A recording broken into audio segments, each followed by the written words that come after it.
What's up, guys? Welcome back to the channel. We are serving up another one of our Birthright domain reviews for you today. We're continuing on with the Western Coast nations, and we're getting close to wrapping up here. So this is our last of the sort of physical domains. We'll cover the sort of smaller non-physical territories or domains in the next few videos. But our last one here is Taeghas, which is another somewhat smaller nation, but kind of wedged in between several other big powers here. So if we go back to our initial look here at the map. So Taeghas is right in here. Brosengay is not really like an actual threat in the sense of like military or anything, but you are really literally sandwiched between Avenel, Borrowing, and Rove. Again, check out our videos on Borrowing and Rove. Avenel will be coming a little bit down the road when we get to the Heartlands. So nominally you're at least allied with Avenel, but as we dig in here, you'll see that it's a little more complicated than that. So let's flip back and let's take a look here. So it is listed as neutral and recommended, which means, of course, you can play it as a PC. So you do have several provinces to work with here. So you have Bayside at level 3 for development, which is solid and pretty typical here. Bane at 6, which is really nice. Definitely be able to collect some revenue there. Brosien is a little bit more undeveloped. Islien back at 3 with some magical potential there. Brosien also has quite a bit. Portage 3-2, Sea Mist 2-6, Seas Deep at 3-4, and then Wilder's Gorge practically undeveloped at 1-6. So the law situation there is a little bit complicated. So you have some of it, but it's also somewhat divided between Borrowing has influence in your domain and Avenel as well. So a really contentious situation, really a powder keg in some ways. DA for Darian Avan, you can see that he definitely controls a fair bit of the law here. AB, where you see that's Borrowing, and then you yourself are Harold Corian, so HK there. So again, you have just a little bit of the law in your own domain, right? Practically nothing. So you have some in Bane, which is an immediate concern for you, and one of the sort of major uphill obstacles that you face for like really getting sort of a handle and control over your country. The religious situation is also a little bit complicated. So you have the PSN there, which is the Peaceful Seas of Nasirier, and then WIT, which is the Western Imperial Temple of Halen, run by Roper Nichelier, I think is how he's pronounced. Guild situation's fairly straightforward. That's FS, that's Facilies Slore, the Taegan Outfitters. Probably butchering that name too. And then the interesting thing with this kingdom is because you are a mage, you run all the sources in your domain and further abroad as well. And that's really, I think, a good starting point for solidifying your power and working to gradually gain more control of your domain. Because again, you basically control next to none of the law in your country, which really then prevents you from acting in any other major political or even military capacity. So let's dig in, guys. So the regent here is, as it says here, the nominal count of Taeghas is Harold Corian. So he's only level 4 mage. He's neutral good, though, and a pretty solid bloodline, so nothing to complain about there. However, as Darian Avan has forced him to swear fealty, the Prince of Avenel has his domain under his thumb. And again, we see that with the law, right? You basically control none of it, or almost none of it. Corian does nothing without Avan's permission. He leaves the administration of his kingdom mostly to bureaucrats from the realm to the east. And that's really going to be your like major uphill battle, is gradually somehow clawing back some of the functions of your domain. Which might run a little bit counter to the way Corian's presented here, but you as a player, like, if you have no control over your country, it's just going to drastically limit what you're capable of doing. So you're definitely going to want to find ways to realize that. So for the most part, this arrangement sits fine with Corian. He never wanted to be a king. The line passed to him without his knowledge or permission when his family died in one of Rove Manslayer's forays into human lands. The succession disrupted the magic he'd been researching and filled his time with the dull, everyday demands of running a kingdom. After word passed to the Prince of Avenel that Taeghas seemed less than pleased about the political demands on his time, Avan offered him freedom from a king's duties in exchange for loyalty. If the Mage King feels different about this arrangement now, he shows no sign of it. The Count works as absent-mindedly with Avan as he does with his flunkies, and displays no anger about the fact that he does not rule in his own kingdom. However, the Count has shown willingness to defend his borders against those with whom he does not always agree. His spells and armies tell anyone who might consider Taeghas an easy grab to reconsider. Corian has repelled more than one force from Barosengay and Borroween, or Borroween, and seems tired of battles between Avenel and Borroween tearing up his own domain, right? Because again, going back to the map, you're basically situated between the two. On the lieutenant's side, so most of the Count's administrative work is overseen by a group of 4 skilled lieutenants left over from the rule of the previous Count. These 4 control the apparatus of government, including the details of formal events, meetings with the ruler, and the disposition of royal funds. They leave they leave you free to do your magical research and so on and so forth. So, that being said, again, you have a couple different ways you can approach initially the kingdom here, right? So Avan is certainly content to basically run your kingdom for you so that you can essentially be free to do mage things. And if that's really how you want to play and pursue it, certainly you can do that. And, certainly with him just being a level 4 mage, it would be maybe worthwhile to either go on some adventures or some other things and certainly level up your skills and your power. That way you will also be a little bit more influential with some of the realm magic and other battle magic and stuff you can accomplish. So that could be, a path there. And certainly, you might look towards somehow working to get back at Rove, Manslayer, for killing your family. And again, that's where some of those plot hooks can come in, where there are increasing sort of like monsters, orogs, trolls, etc., coming in from the mountains and disrupting you. So that might sort of draw you away from your individual magical pursuits to maybe taking a little bit more of a hand in the country itself. And that might endear the people a little bit more to you and sort of start showing that you're not just a puppet of Avenel. And you could also, if you wanted to sort of behind the scenes play it up that, well, Avenel is effectively running things, but they're not really looking out for the people, then that can start building up some anti-Avenel sentiment there, and sort of hopefully somehow let you start gaining back some legal influence there. That being said, it would also be worthwhile to cultivate the relationships with those 4 former leftover lieutenants.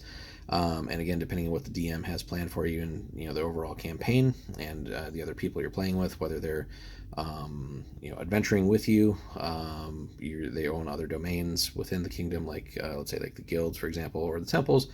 Or are in fact nearby regions, right? There's different ways that can be approached, but maybe the other PCs could be those 4 former lieutenants. That'd be an interesting party. But certainly some sort of way has to be, I think, pursued to gain control of your own kingdom a little bit. The other issue, of course, is that sort of real existential issue of being between Borroween and Avenel, and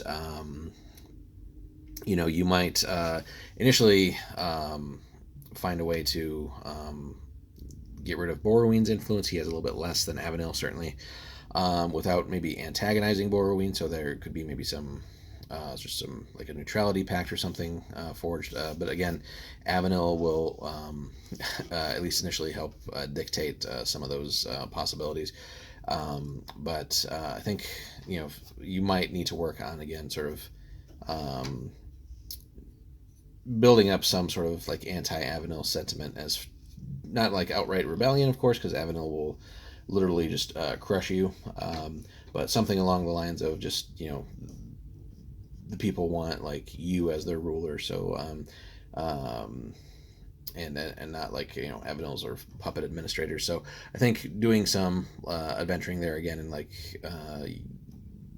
showing you've done some like actual work for the people will help build up sort of a popular sentiment for you, which you can then hopefully parlay into more influence.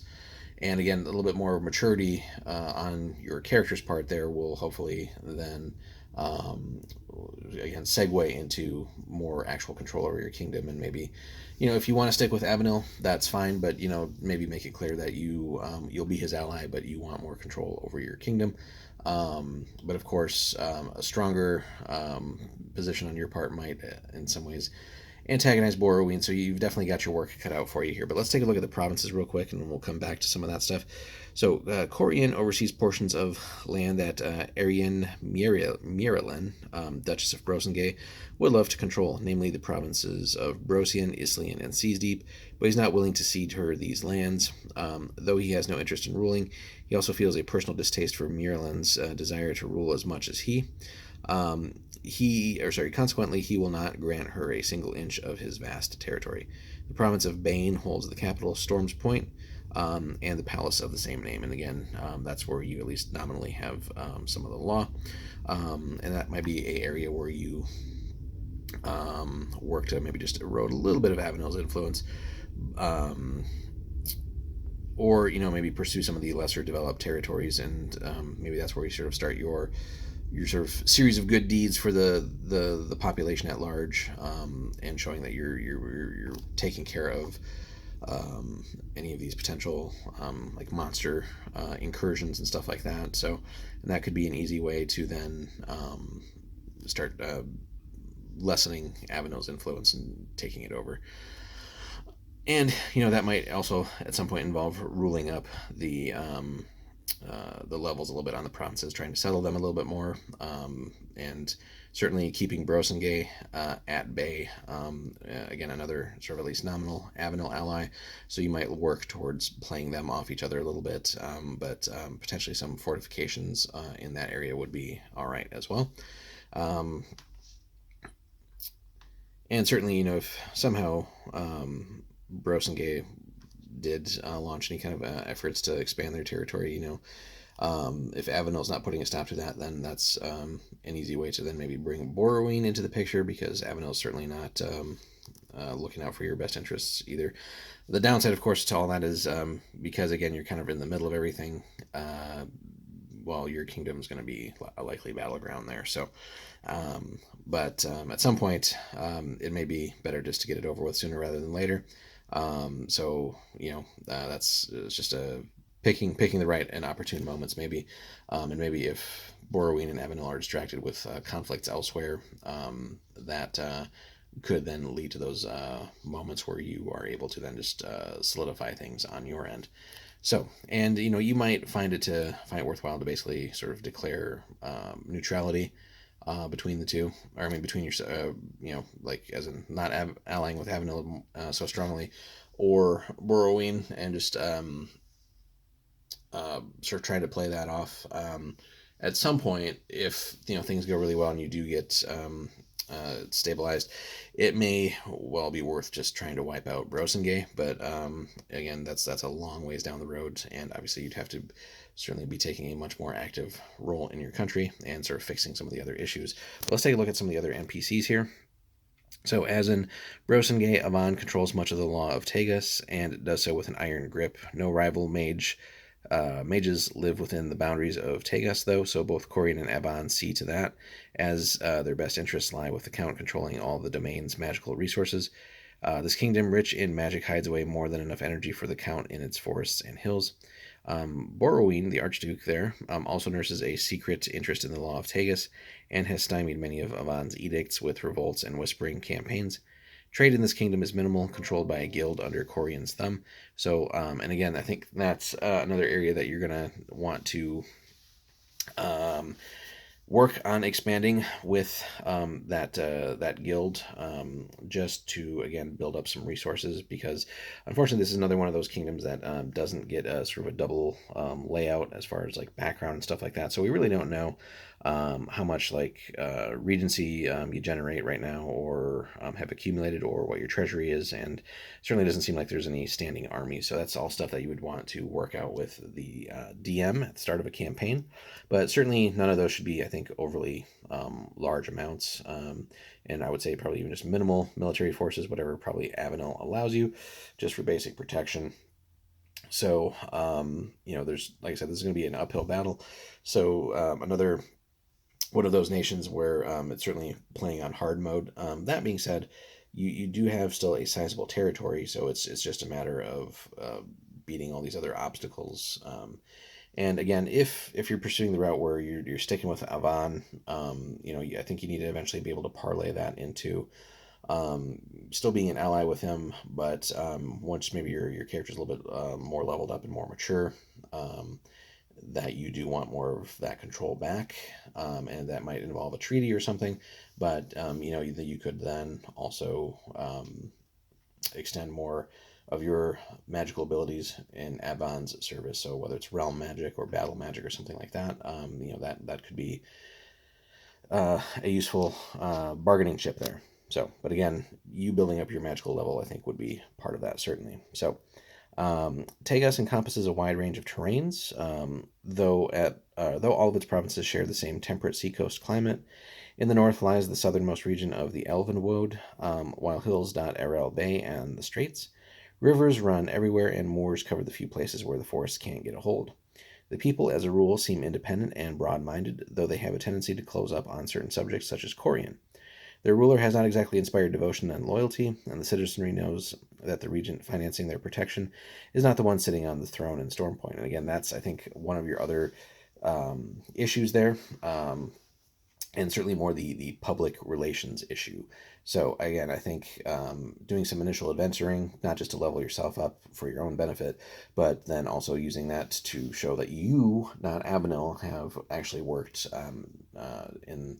in the sort of defense and best interests of the people. So I think that's where a lot of your initial energies for at least several domain turns need to be focused. And really, I would say, not that levels are always super high in Birthright, but you know, certainly getting to like level 6 or 8 or thereabouts certainly makes you a much more formidable mage. And then we'll again, I think, have ways that will increase your influence and bargaining position with the other sort of powers that be. That being said, if you get too high leveled up, I'm sure you'll come to the attention of Rove, but maybe that could be a sort of long term goal, and might be a way of um, sort of throwing off the shackles of Borrowing and Avenil, sort of making maybe a pact or some sort of treaty or something like that, where basically, at least initially, everybody sort of puts their differences aside to deal with Rove. And if that happens to weaken Borrowing and Avenel at the same time a little bit, that is a good thing for you. A little more independence isn't, I think, the ultimate goal there. But that could be sort of a long-term goal. Again, is raising your magical levels up to eventually trying to deal with Rove. But again, when we cover Rove himself in detail on a separate video, you've got your work cut out for you. Again, the stat levels and everything on Rove are just bonkers, being like a very high level fighter and wizard. So, and with you just being a wizard, you're definitely going to need to cultivate other uh, resources and threats that could potentially deal with him. So again, we mentioned it in our previous video, but Sword and Crown is another great adventure that came out for the setting, which eventually takes you into Rove's territory and actually face to face with him as well.